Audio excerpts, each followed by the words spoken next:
आप सबों का स्वागत है आपके अपने प्यारे YouTube चैनल पे। आज के इस वीडियो में मैं आपको बताऊंगा कि बहुत ही ख़ास वैकेंसी के बारे में जो बहुत ही इंपॉर्टेंट है आपके लिए जानना सीखना।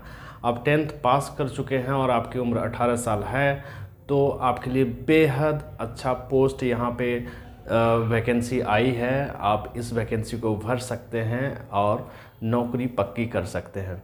तो जल्द से जल्द मैं आपको बता देता हूं कि ये जो पोस्ट है ये जीडीएस की पोस्ट है। जीडीएस की पोस्ट है, ये डाक विभाग से दिया गया है, डाक विभाग का ये पोस्ट है।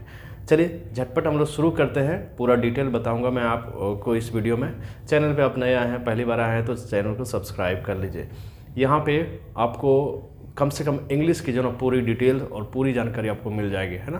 तो चलिए हम लोग इस वैकेंसी के बारे में पूरी जानकारी लेते हैं। देखिए, ये डिपार्टमेंट ऑफ पोस्ट यानी पोस्ट विभाग से है और इंडिया पोस्ट यानी इंडियन पोस्ट की ओर से ये वैकेंसी दी गई है।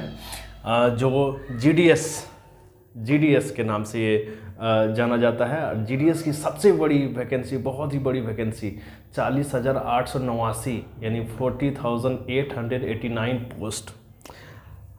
बिलीव नहीं कर सकते हो कि इतनी बड़ी वैकेंसी जो आई है उसको लेकर के। और ये आपके लिए बहुत ख़ास तब हो जाता है जब आपकी तैयारी जो है बहुत अच्छी है और आप इसका जो है प्रिपरेशन कर रहे हैं या तैयारी में हैं, तो उन विद्यार्थियों के लिए बहुत ही ख़ास ये हो जाता है। जीडीएस का पोस्ट बहुत ही इम्पोर्टेंट, इतनी बड़ी सीट ले लो भाई, ले लो इसको।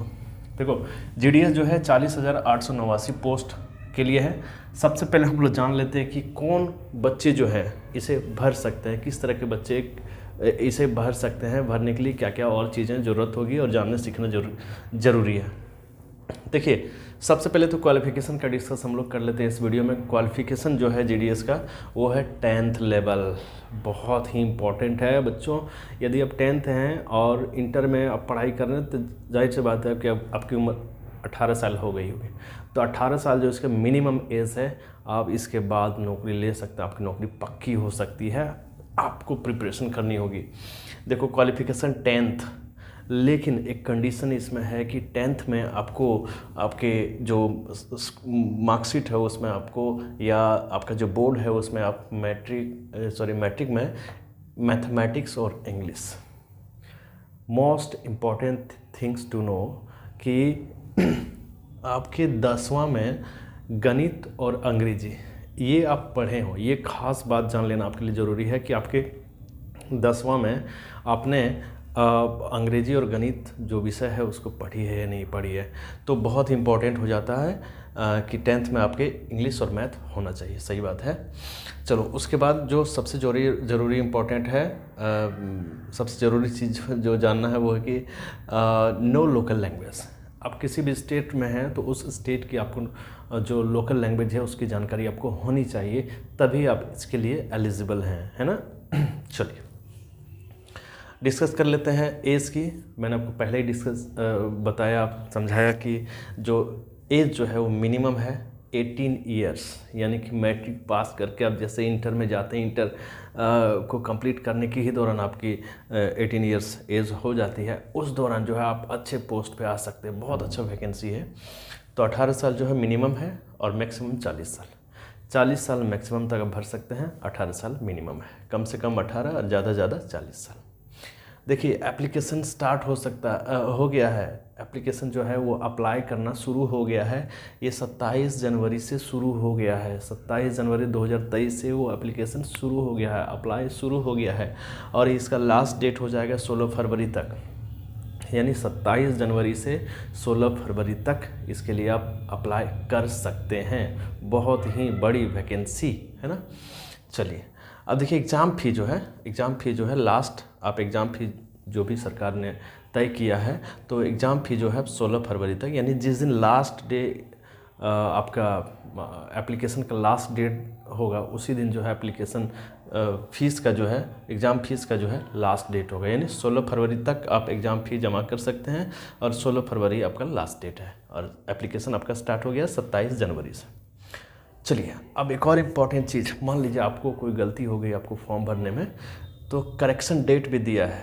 कब से, देखिए 16 तक आपने फॉर्म भरा, फिर 17 से 19 यानी 17, 18, 19 3 दिन आपको दिया गया है कि आप उस फॉर्म में करेक्शन कर सकते हैं, एडिट कर सकते हैं, करेक्शन कर सकते हैं, कोई प्रॉब्लम नहीं है।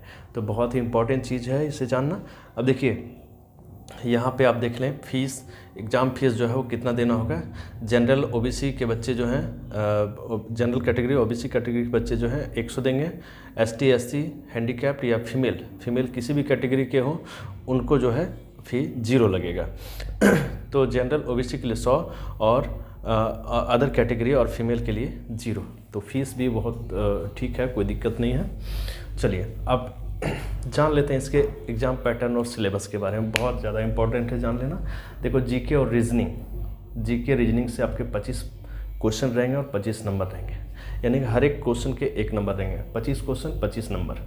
फिर मैथ के 25 क्वेश्चन 25 नंबर, इंग्लिश के 25 क्वेश्चन 25 नंबर और हिंदी के 25 क्वेश्चन 25 नंबर। 4 सब्जेक्ट हो गए। जीके और रीजनिंग में 25 क्वेश्चन में 25 नंबर, मैथ में 25 क्वेश्चन में 25 नंबर, इंग्लिश में 25 क्वेश्चन में 25 नंबर और हिंदी में 25 क्वेश्चन में 25 नंबर। तो जीडीएस का बहुत बड़ा वैकेंसी, बहुत ही बड़ा ये वैकेंसी जीडीएस में। कर लो, इसे कंप्लीट कर लो, बहुत ही इंपॉर्टेंट है। आप सबसे पहले अप्लाई करो। और मैं आपको बता दूं इस चैनल के माध्यम से इंग्लिश की टोटल जानकारी आपको यहाँ इस चैनल पे मिल जाएगी। आप ग्रामर सेक्शन में जाइए, ग्रामर से सारी चीज़ें आपको मिल जाएगी, कोई भी चीज़ यहाँ पे आपको छूटेगी नहीं। और बेहतर, सरल और सिंपल, बहुत ही सरल तरीके से मैंने आपको समझाया। आप आइए, देखिए, चैनल को सब्सक्राइब करिए, अपने दोस्तों को शेयर करिए। तो 40,889 पोस्ट के लिए आप तैयार हैं? यस, मुझे लगता है कि बिल्कुल तैयार है। So thanks for watching, wait for the next video. कोई अपडेट होगा तो मैं आपको बताऊँगा। Bye bye.